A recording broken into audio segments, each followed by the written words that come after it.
জয় যিশু। প্রথম পাঠ শিষ্য চরিত হতে আজকের বাণী পাঠ 6 অধ্যায় 8 থেকে 15 পদ। পবিত্র আত্মায় প্রবুদ্ধ স্তেফানের যুক্তি কেউই খণ্ডন করতে পারল না। ঐশ্ব অনুগ্রহ ও দিব্য শক্তি লাভে ধন্য স্তেফান জনগণের মধ্যে নানা মহা অলৌকিক কর্মকীর্তি সম্পন্ন করতে লাগলেন, নানা মহা ঐশ্ব নিদর্শন দেখাতে লাগলেন। একদিন স্তেফানের সঙ্গে তর্ক করতে এলো বিমুক্তদের সমাজগৃহ নামে পরিচিত সমাজগৃহের কয়েকজন সদস্য এবং তাদের সঙ্গে সাইরিনি ও আলেকজান্দ্রিয়ার কয়েকজন লোক এবং সিলিসিয়া ও এশিয়া প্রদেশের কয়েকজন লোক। তবে পবিত্র আত্মার প্রেরণায় স্তেফান এমন পরম জ্ঞান নিয়ে কথা বললেন যে তারা সেই জ্ঞানের সামনে দাঁড়াতেই পারল না। তখন তারা কয়েকজনকে এই কথা বলতে প্ররোচিত করল, ওর মুখে আমরা মসী ও ঈশ্বরের নিন্দার কথা শুনেছি। এইভাবে তারা জনগণকে প্রবীণদের ও শাস্ত্রীদের উত্তেজিত করতে লাগল। তারপর হঠাৎ এসে তারা স্তেফানকে মহাসভায় ধরে নিয়ে গেল।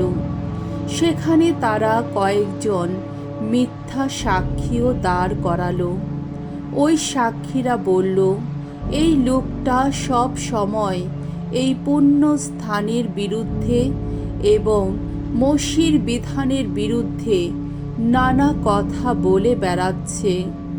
আমরা তো নিজেরাই ওকে বলতে শুনেছি যে নাজারেথের ওই যিশু এই স্থানটিকে একদিন ধ্বংস করবে এবং মসী যেসব প্রথা পালন করার দায়িত্ব আমাদের হাতে দিয়ে গেছেন সে নাকি তার পরিবর্তনও ঘটাবে। যারা সেখানে মহাসভায় বসেছিলেন তারা সকলে তখন এক দৃষ্টে স্তেফানের দিকে তাকালেন। তারা দেখলেন তার মুখের চেহারা যেন স্বর্গদূতেরই মতো। প্রভুর বাণী। ঈশ্বরকে ধন্যবাদ। সাম সঙ্গীত 119 অধ্যায় 23 থেকে 24 পদ, 26 থেকে 27 পদ, 29 থেকে 30 পদ। ধো ত্রুটিবিহীন যাদের আচরণ, ধন্য তারা ধন্য। নেতৃজনেরা সভায় বসে আমার নিন্দা করলেও তোমার এই সেবক তবু জপ করে যায় তোমার বিধি নিষেধ।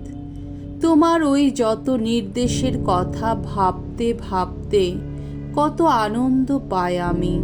সেই নির্দেশ বাণী থেকে পাই কত না সুমন্ত্রণা।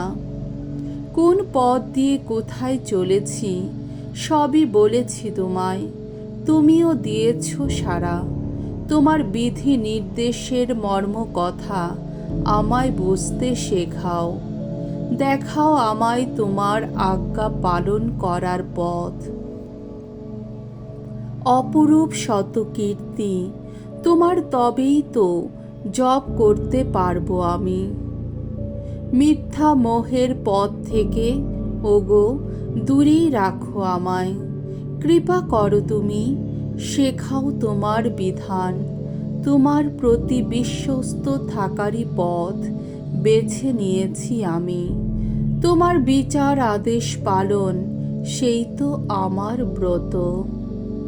বাণী বন্দনা। জয় মৃত্যুঞ্জয়, জয় তোমারই জয়। মানুষ কেবল রুটি খেয়েই পারে না কো বাঁচতে, প্রভুর উক্তি পাথেয় করে পারে বেঁচে থাকতে। জয় মৃত্যুঞ্জয়, জয় তোমারই জয়। মঙ্গল সমাচার।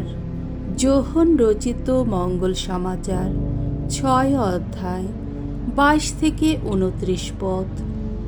যে খাদ্য শাশ্বত জীবনের পাথেয় রূপে থেকে যায়, তোমরা পরিশ্রম করো তারই জন্যে। শিষ্যেরা দেখতে পেয়েছিলেন যে যিশু 5,000 লোকের খিদে মিটিয়ে দেবার পর জলের উপর দিয়ে হেঁটে সাগর পার হয়েছিলেন। পরের দিন যে সমস্ত লোক সাগরের ওপারে থেকে গিয়েছিল, তাদের খেয়াল হলো যে আগের দিন সেখানে শুধু একটি মাত্র নৌকোই ছিল এবং যিশু তার শিষ্যদের সঙ্গে সেই নৌকোয় ওঠেননি। শুধু তার শিষ্যরাই সেখান থেকে রওনা হয়েছিলেন।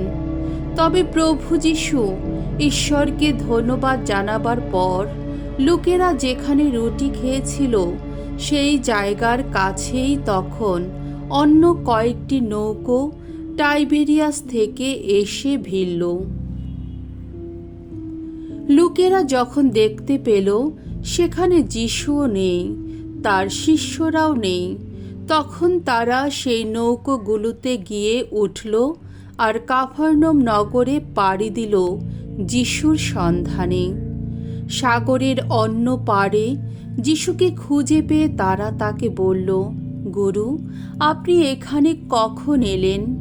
যিশু উত্তর দিলেন, আমি তোমাদের সত্যি সত্যি বলছি, তোমরা অলৌকিক নানা নিদর্শন দেখেছ বলেই যে আমাকে খুঁজে বেড়াচ্ছ তা নয়, বরং পেট ভরে রুটি খেতে পেরেছ বলেই তোমরা আমার খোঁজ করছো।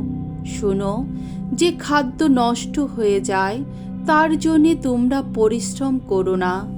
যে খাদ্য শাশ্বত জীবনের পাথেয় রূপে থেকে যায়, তোমরা বরং পরিশ্রম করো তারই জন্যে।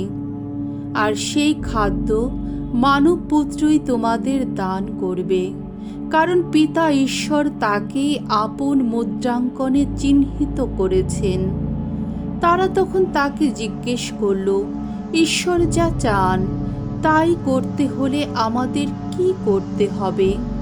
উত্তরে যিশু বললেন, ঈশ্বর যাকে প্রেরণ করেছেন তাকে বিশ্বাস করতে হবে, এই তো তিনি চান। প্রভুর মঙ্গলময় বাণী। খ্রিস্ট প্রভু তোমার প্রশংসা হোক।